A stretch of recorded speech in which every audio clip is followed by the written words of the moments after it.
पाकिस्तान जिंदाबाद। पाकिस्तान पाकिस्तान पाकिस्तान पाकिस्तान पाकिस्तान। ज़ियारत बड़ी मशहूर जगह है, कोयटा से आगे वाक़ है। ज़ियारत में वो जगह जहाँ मोहम्मद अली जिन्ना साहब बानी पाकिस्तान मुकीम हुए थे, पुरफ़ज़ा मकाम है। तो उस ज़ियारत के गेट पर खड़ा हूँ। सबसे बड़ी जो पहचान है ज़ियारत की वो है सनोबर के दरख्त। सनोबर के ये दरख्त हैं, ये सदियों साल पुराने दरख्त होते हैं और कई सालों में जो है ये 1 इंच इनमें इजाफा होता है। ये पीछे जो आपको हरे हरे दरख्त नज़र आ रहे हैं, ये असल में सेबों के बागात हैं। पत्ते कम हैं, सेब ज़्यादा हैं।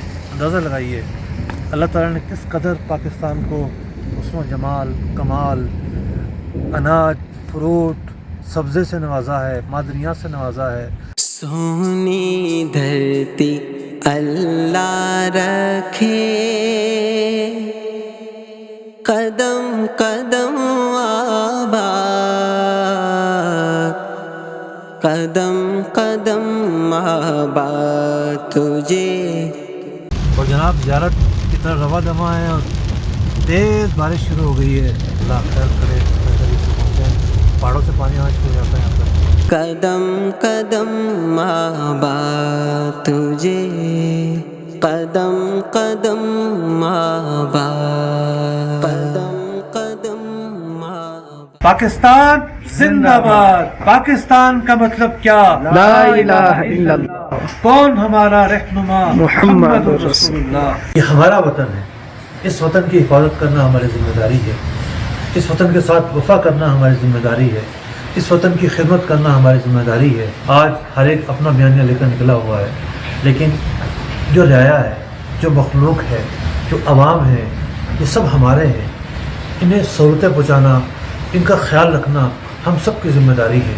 हुक्मरान अपने जो हुकूक हैं वो अदा करें, जो मुख्तलिफ मनासिब पर लोग बैठे हुए हैं अपने हुकूक अदा करें, जो अवाम है उसकी जो जिम्मेदारी है वो अपने हुकूक अदा करें। और बाद औक़ात ये देखा जाता है कि अवाम सरकारी अमलाक को माल मुफ्त समझती है, बेधड़क इस्तेमाल करती है। ना जाने किस किस तरह जो है वो लोग इस मुल्क को नुकसान पहुँचा रहे हैं। हम सब की जिम्मेदारी है कि हम इस मुल्क के साथ मुखलिस बनकर रहें। आइए ऐद करते हैं आज के दिन कि हम इस वतन के साथ मुखलिस बनकर रहेंगे। अल्लाह ताला हमारे इस वतन की हिफाजत फरमाए। या खुदा पाक वतन की तू हिफाजत फरमा, फज़ल कर इस पे सदा साए रहमत फरमा। ज़ियारत जो है एक मज़ार की वजह से इस इलाके को ज़ियारत कहा जाता है। साहिब मज़ार जो है ख्वारी बाबा रहमतुल्लाह तआला अलैह, उनके मज़ार पर अभी हम जा रहे हैं। और सनोबर के जो है वो दरख्त हैं और पहाड़ है, एक वादी में जा रहे हैं, हम नीचे उतर रहे हैं। और ये ज़ियारत से तकरीबन 10-12 किलोमीटर मज़ीद आगे है। हो सकता कम हो, लेकिन चूँकि पहाड़ी एरिया है, उतराई है, चढ़ाई है। अल्लाह का एहसान है ये प्यारा पाकिस्तान, वलियों का फैजान है ये प्यारा पाकिस्तान। बुजुर्गान दीन से मोहब्बत करने वाले, मानने वाले हर जगह मौजूद है। और यही वजह है कि बुजुर्गान दीन जहाँ के बैठ गए, उन्होंने अपने फैज़ को आम किया। यहाँ में नज़र आ रहा है कि आप कौन थे। खरवारी बाबा आपके नाना मियाँ अब्दुल हकीम के फरमाबरदार शागिर्द में से एक थे। एक मरतबा नाना साहब ज़ियारत कोसी तशरीफ़ लाए, आपके मेहमान ठहरे। रात को नाना साहब इबादत में मसरूफ़ रहे तो आपको प्यास लगी, आपने मुल्ला ताहिर से पानी मांगा। आप पानी का कटोरा लेकर नाना साहब के पास आए। उस्ताद के बाद में मुश्किल पाकर आपने पानी मसला न समझा। आखिर जब नाना साहब इबादत से फारिग हुए, आपने मुल्ला ताहिर से पानी लिया। सख्त सर्दी की वजह से मुल्ला ताहिर के हाथ में जुजड़ी आ गई। इस पर नाना साहब ने आपको खरवारी बोलते हुए नाना गंज का खिताब अता फरमाया।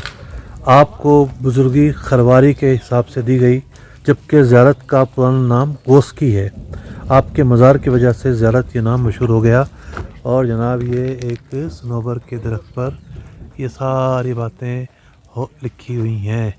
رشد و ہدایت کا منبع قرآن کی تفہیم، داتا اور فرید کے در پر نعمت کی تقسیم، وحدت کا عنوان ہے یہ پیارا پاکستان، اللہ کا احسان ہے یہ پیارا پاکستان۔ اللہ تعالیٰ ہمارے اس وطن کی حفاظت فرمائے اور ہمیں اس وطن کے ساتھ وفا کرنے کی توفیق عطا فرمائے، آمین بجاہ النبی الامین۔